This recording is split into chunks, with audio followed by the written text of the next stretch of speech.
Salut à tous et bienvenue sur ce nouvel épisode de la semaine de Valkan, votre newsletter audio qui vous partage des médias et des infotech à découvrir pour passer une bonne semaine. Aujourd'hui, je vous parle de la semaine 25 qui va du 15 au 21 juin. Alors cette semaine, la quête principale, on va dire, c'était surtout de se divertir et de se vider la tête puisque c'est quand même très compliqué, même si j'ai continué à travailler sur la partie, on va dire, architecture et le périmètre de mon travail que j'essaie de faire comprendre aux autres. Donc, dans les choses que j'ai bien aimées cette semaine, j'ai lu un article qui s'appelle Architecture Decision Record, tracez vos choix.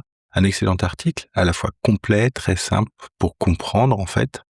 L'auteur a réussi à vulgariser en fait l'usage des ADR, donc les Architecture Decision Record. Il s'est pas encombré de phrases inutiles et donc c'est assez simple à comprendre. Il n'y a pas un vocabulaire trop torturé non plus. Donc on y détaille en fait la structure des documents, c'est assez simple. On a la méthode aussi qui est immédiatement actionnable pour lancer n'importe quelle équipe tech là-dedans.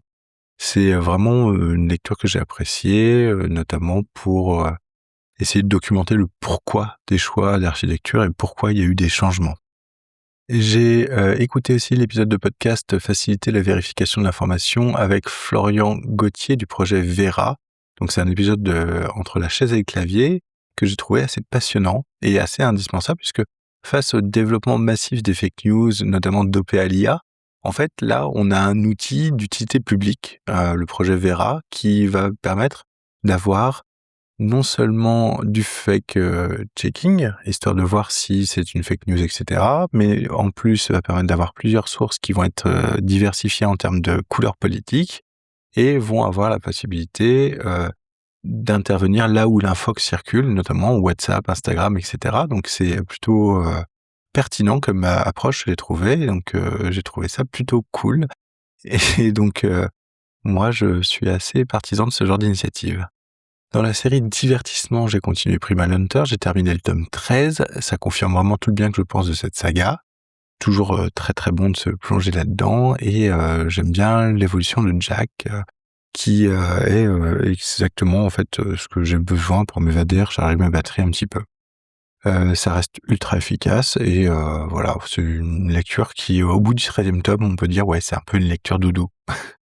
J'ai commencé les nouveaux épisodes de la nouvelle saison de Moi quand je me réincarne en slime, qui était un animé que j'avais beaucoup aimé et j'aime beaucoup puisque même si j'ai vu que les 4 premiers épisodes pour le moment, je retrouve instantanément ce qui m'a plu dans la série et donc c'est aussi un excellent moment de divertissement pour moi, pour décompresser un petit peu et voilà, en plus c'est très isekai, c'est beaucoup d'humour, c'est assez sympathique.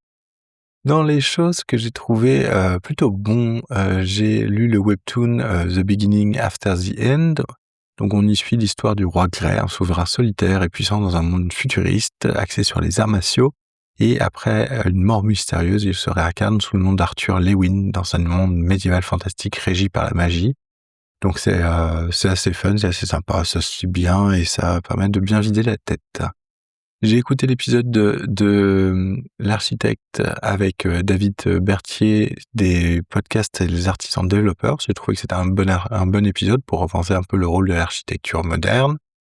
L'échange pose des bons concepts. L'architecture doit être collaborative, axée sur le métier. Il y a des piliers comme le DDD, l'event storming, l'architecture hexagonale, voilà. C'est abordé de façon assez pas concrète, mais un peu high level, mais c'est sympa de voir que on a aussi ce genre de choses qui transpirent dans les épisodes. J'ai bien aimé la boîte à outils du DDD Crew et les templates ADR pour pérenniser les choses techniques. Donc j'ai trouvé ça plutôt sympa. Dans les choses que j'ai bien aimé aussi, il y a Fable 5, cette IA qui te rend surpuissant de la partie du podcast Tech Café avec Guillaume Vendée. Moi, ce que je vais retenir là-dessus, c'est surtout la sécurité de données et les vies privées, les débats autour des affaires récentes de cybersécurité chez Google, chez Microsoft, chez Meta. Voilà, parce que ça rappelle un peu que les IA qui sont ultra performantes et sécurisées, pour avoir ça, les géants de la tech exigent d'avoir accès à une quantité toujours plus massive de données personnelles. Donc, c'est vraiment le paradoxe. Dans les épisodes que je trouvais sympas aussi, dans les choses plutôt sympas, il y a l'épisode de Florivine, le café créatif avec simplicité d'effet, ne garder que les favoris. J'ai trouvé ça intéressant, c'est porté par un bon contexte, un bon concept qui booste, qui essaie de booster la confiance en soi. C'est inspirant, ça donne des clés pour se valoriser au quotidien. Le contenu a tendance un peu à s'éparpiller et à se perd parfois en chemin. J'ai, lu l'article, enfin le résumé de juin 2026 de Renegade Studio, donc dans le secteur des jeux de rôle sur table. Du coup, on apprend que Renegade Studio, opère un virement stratégique puisqu'il abandonne son système, propriétaire pour tout mettre en compatible, Donjons et Dragons 5.5. Voilà, donc malgré la crise de l'open game licence, malgré, tout ça, la compatibilité avec, l'écosystème Donjons et Dragons demeure, le plus important pour les éditeurs de jeux. J'ai lu l'article du Self-Hosted Content and Software sur selfhost.st. Donc, un rapport annuel de l'Open Home Foundation révèle que la plateforme Home Assistant dépasse désormais les 2 millions d'installations actives. Donc, c'est plutôt sympa et on s'aperçoit qu'il y a quand même pas mal de goulets d'étranglement, notamment le prix du Raspberry Pi qui monte de plus en plus cher sur les marchés secondaires à cause des pénuries. J'ai lu aussi un article sur la fusion 530 DBT Labs, la fusion finalisée, donc on va voir ce que ça donne pour le moment. On ne sait pas trop où ça va nous mener, mais en tout cas, la volonté est vraiment d'unifier le transport et le contrôle sémantique de l'information. Donc ça se positionne comme un garant indispensable de la préparation des données pour les grands modèles de langage. À voir ce que ça va donner dans le futur.